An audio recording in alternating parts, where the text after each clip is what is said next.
Hello friends, સ્વાગત છે તમારું શિવો કુક્સ કોર્નરમાં. તો આજે આપણે બનાવવાના છે કંઈક નવી જ રેસીપી, જે ઓછી સામગ્રી અને ખૂબ જ ઝડપથી બની જાય એવી વાનગી છે, જે આખા પરિવારને જરૂર ગમશે.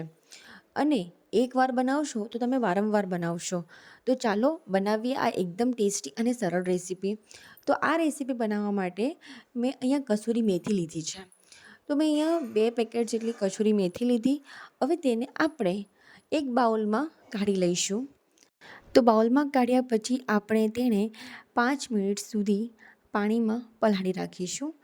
તો ફ્રેન્ડ્સ, મેં અહીંયા આપણે 1 થી 1.5 ગ્લાસ જેટલું મેં પાણી લીધું છે, કે આપણી સરસ કસૂરી મેથી 5 મિનિટ સુધી પલળી જાય. ફ્રેન્ડ્સ, પણ મિત્રો, તમને મારી વિડીયો ગમતી હોય અને તમે હજી સુધી મારી ચેનલને સબસ્ક્રાઈબ ના કરી હોય તો આજે જ શિવો કુક્સ કોર્નરને સબસ્ક્રાઈબ કરી દેજો અને નવી નવી રેસીપીના નોટિફિકેશન માટે બેલ આઇકન પ્રેસ કરી દેજો. તો ચાલો ફ્રેન્ડ્સ, આપણે હવે બનાવવાની શરૂઆત કરીએ. તો મેં અહીંયા ગેસ ફ્લેમ ચાલુ કરી દીધી છે અને 3 ચમચી જેટલું તેલ લીધું છે. તેલ ગરમ થઈ જાય એટલે તેમાં આપણે રાઈ અને 1 ચમચી જીરું ઉમેરીશું અને ત્યારબાદ આપણી સમારેલી ડુંગળી ઉમેરીશું. ડુંગળી સારી રીતે સતળાઈ જાય એટલે આપણે તેમાં લસણ અને પેસ્ટ ઉમેરીશું. તમે લીલા મરચાં અને આદુનો ઉપયોગ પણ કરી શકો છો ફ્રેન્ડ્સ. અને પછી આ બંને વસ્તુ સતળાઈ જાય એટલે આપણે તેમાં સમારેલા ટામેટાં ઉમેરીશું. તો આ ત્રણેય વસ્તુ સરસ સતળાઈ જાય એટલે આપણે તેમાં મસાલા ઉમેરવાના છે. તો મસાલા ઉમેરવા માટે મેં તેમાં અડધી ચમચી હળદર, 1 ચમચી ધાણા જીરું પાવડર, 1 ચમચી લાલ મરચું, અડધી ચમચી ગરમ મસાલો અને અડધી ચમચી કશ્મીરી લાલ મરચું ઉમેર્યું છે. તો આપણે મસાલા બધા એડ થઈ ગયા છે અને મસાલા પ્રોપર બધા બરાબર થઈ જાય અને હવે આપણે તેમાં જે કસૂરી મેથી લીધી હતી એ કસૂરી મેથીને 5 મિનિટ થઈ ગઈ છે. તો હવે આપણે તેમાં કસૂરી મેથી ઉમેરીશું. તો કસૂરી મેથી ઉમેરવા માટે તેને 2 વાર સારી રીતે ધોઈ લઈશું અને એક જાળીવાળા વાસણમાં કાઢી દઈશું, જેનાથી પાણી બધું નીતરી આવે. તો ફ્રેન્ડ્સ, હવે આપણે એને કઢાઈમાં જે મસાલા એડ કર્યા હતા અને જે આપણો મસાલો તૈયાર થઈ ગયો છે એમાં આપણે એને એડ કરી દઈશું અને 2 થી 3 મિનિટ સુધી આપણે એને રહેવા દેવાની છે.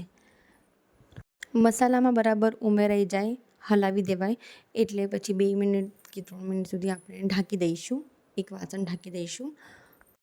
અને પછી આપણે 2-3 મિનિટ થઈ જાય એટલે આપણે તેમાં થોડું પાણી ઉમેરીશું, જેનાથી આપણી જે ભાજી છે એ બરાબર શેકાઈ જાય અને બરાબર ચડી જાય. હવે બીજો પ્રોસેસ છે કે મેં અહીંયા 4 થી 5 ચમચી જેટલો મકાઈનો લોટ લીધો છે. તો એ મકાઈનો લોટ તે મકાઈના લોટમાં આપણે થોડું પાણી ઉમેરી અને સરસ રીતે ઘોળ બનાવી દઈશું, જેથી ગાંઠો ન રહે. હવે જે તૈયાર કરેલો મકાઈનો લોટનો ઘોળ છે એ ધીમે ધીમે ઉમેરીને સતત હલાવતા રહીશું અને થોડું થોડું પાણી ઉમેરી અને સરસ ગાઢું કરી દઈશું કે જેનાથી ગાંઠો ના પડે.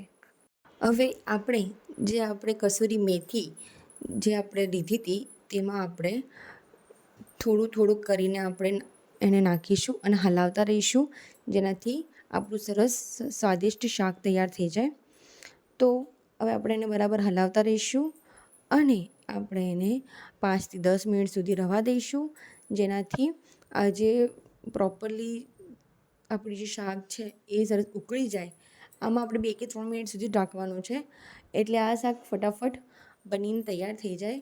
અને આ શાક તમે ક્યારેય ખાધું જ નહીં હોય તો આ શાક તમે ટ્રાય કરો.